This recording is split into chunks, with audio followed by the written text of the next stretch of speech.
Hello guys, ketemu lagi sama gua Audi Ramantio di Audibal, Audi Diskusi Abal-Abal. Dan kita masuk nih ke segmen BT episode kedua, alias Bacot Taktik.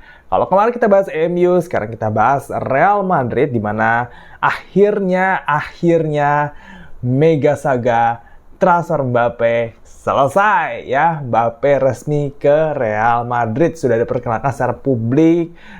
Penontonnya sampai 80.000, menyamai rekor Cristiano Ronaldo waktu 2009 lalu. Nah, pertanyaannya, gimana Real Madrid bisa bermain dengan Mbappe dan penyerang-penyerang lainnya ada di sana? Kayak Vinicius, Rodrigo, jangan lupakan ada Endrick. Nah, itu gimana tuh? Oke, langsung aja kita bahas. Gua akan sharing screen recording nih. Ada tactical board yang udah gua siapin. So, let's go. Oke guys, ini dia formasi versi gua Real Madrid yang udah ada Mbappe-nya. Nah, di sini gua udah nyiapin ada tiga nih, 1, 2, 3 nih, skema Real Madrid. Nah, karena Real Madrid ini bermain tidak menggunakan sistem, ya, jadi dia bukan kayak timnya Pep Guardiola yang pakai sistem penguasaan bola, ataupun kayak timnya Jurgen Klopp yang mengandalkan direct football, atau bahkan Erik ten Hag yang juga punya filosofi dan juga gaya permainan ya dengan direct football. Real Madrid ini lebih ke ya free roll aja gitu kan. Ancelotti kan kayak gitu kan. Pokoknya pemainnya dikasih kebebasan untuk explore, silahkan. Dan gimana Ancelotti tugasnya untuk memaksimalkan potensi pemain yang ada. Nah, jadi gimana nih?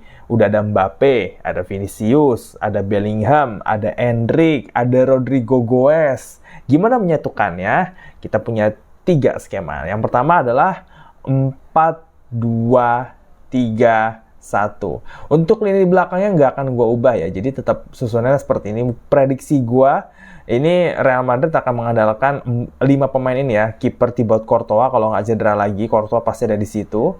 Terus Rudiger, David Alaba udah kembali dari cedera. Bek kanan Dani Carvajal. Kirinya Ferland Mendy. Paling ini dirotasi dikit-dikit aja nih ya. Mungkin Alaba dirotasi jadi Eder Militao. Atau mungkin di kiri Ferland Mendy diganti ke Fran Garcia. Atau mana tahu ada pemain baru yang masuk untuk ngisi posisi pemain bertahan.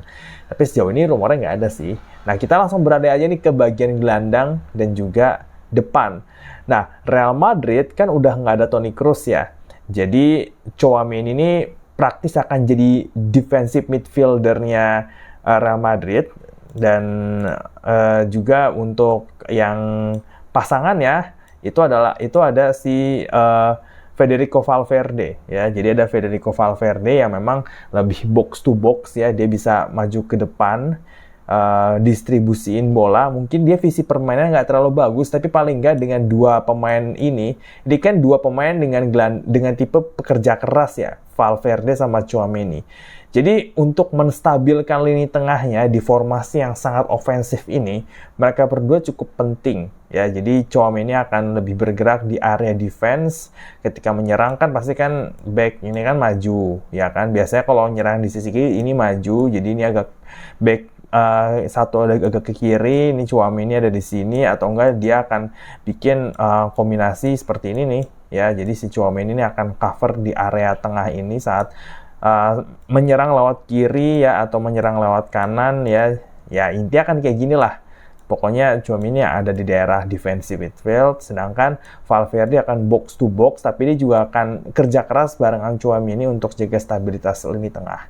Nah, di sini ada Bellingham. Bellingham ditaruh di posisi dia di musim kemarin, yaitu attacking midfield ya. Nah, Bellingham ini kan memang aslinya tuh sebenarnya kan defensive midfielder ya. Dia tuh sebenarnya gelandang box to box. Waktu di Dortmund dia bukan pemain menyerang seperti ini gitu kan. Jadi menurut gua dengan adanya Valverde, Tchouaméni, dan Bellingham, paling nggak nih lini tengahnya si Madrid bisa jadi begini, atau bisa jadi begini ya. Jadi si Bellingham bisa turun ya kan, atau dia support ke depan. Jadi si Valverde lebih menguasai di area tengah sampai sepertiga, Tchouaméni ada di belakang gitu.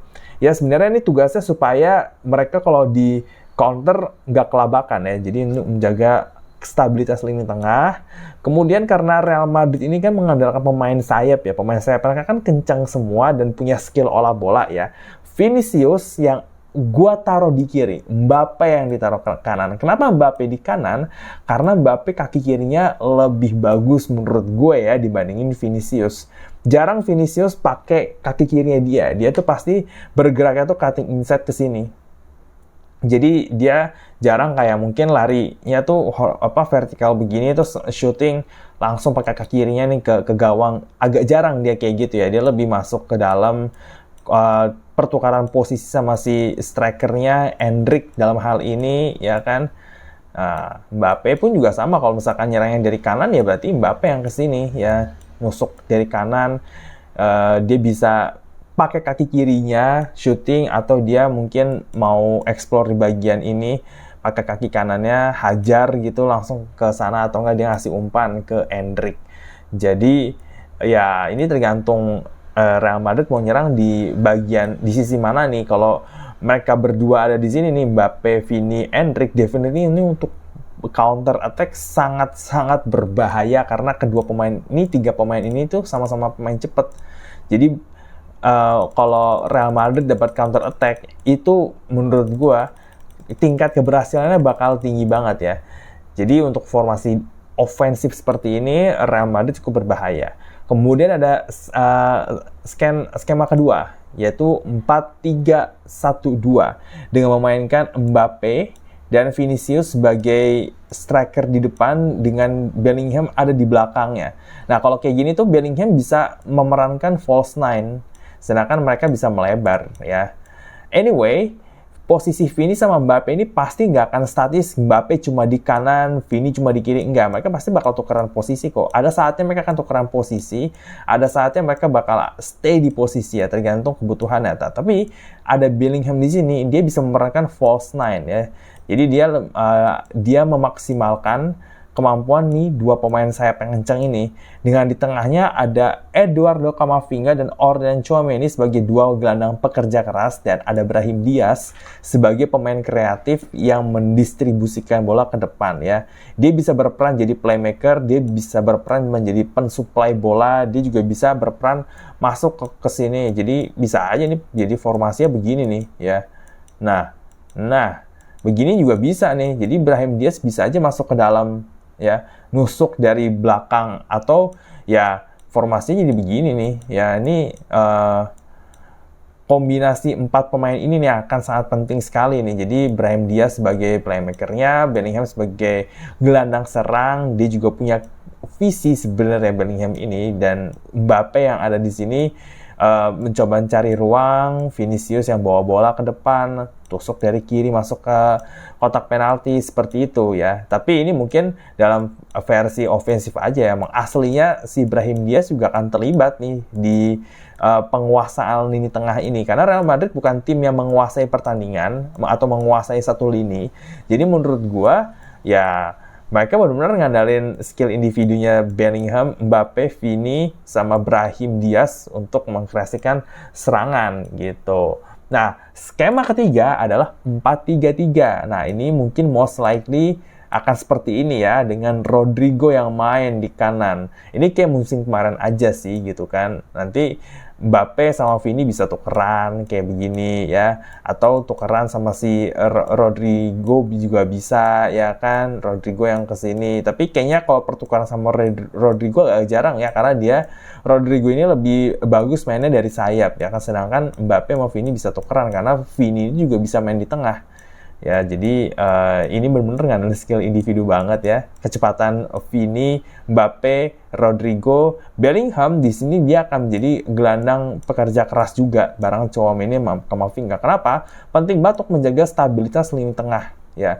Ketika lini tengah itu nggak stabil, mereka akan mudah dikena counter attack, dan pemain seperti Vini, Rodrigo, Mbappe ya kan, mereka bukan tipikal pemain yang mau terlibat dalam bertahan. Oke, mungkin akan mundur sampai sini aja, tapi nih sampai begini aja nih untuk bertahannya nih ya. Tapi Mbappe bakal disisain di depan gitu kan, ini untuk leading serangan balik gitu kan.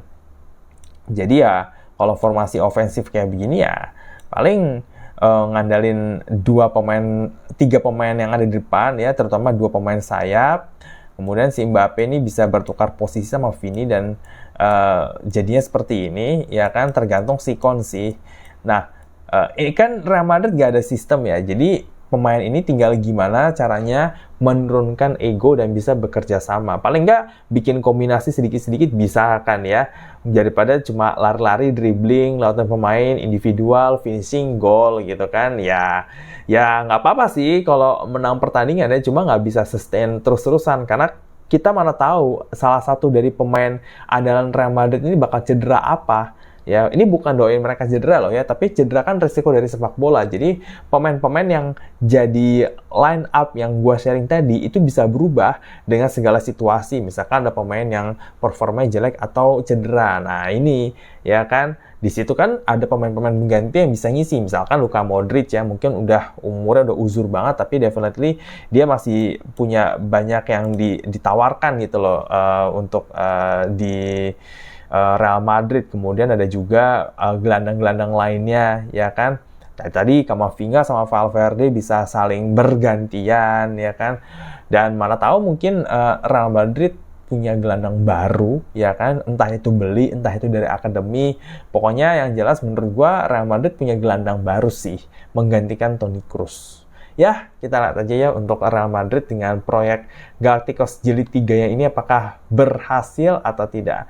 Itu aja dari gua. Silakan like video ini dan tulis di kolom komentar tentang Real Madrid versi lo kayak gimana. Boleh tulis di bawah ya kan. Dan juga subscribe channel Audible ya, nyalain loncengnya supaya mendapatkan notifikasi ketika gua upload video baru. Dan kita ketemu lagi di episode selanjutnya. Gua Oda Ramantio cabut, bye.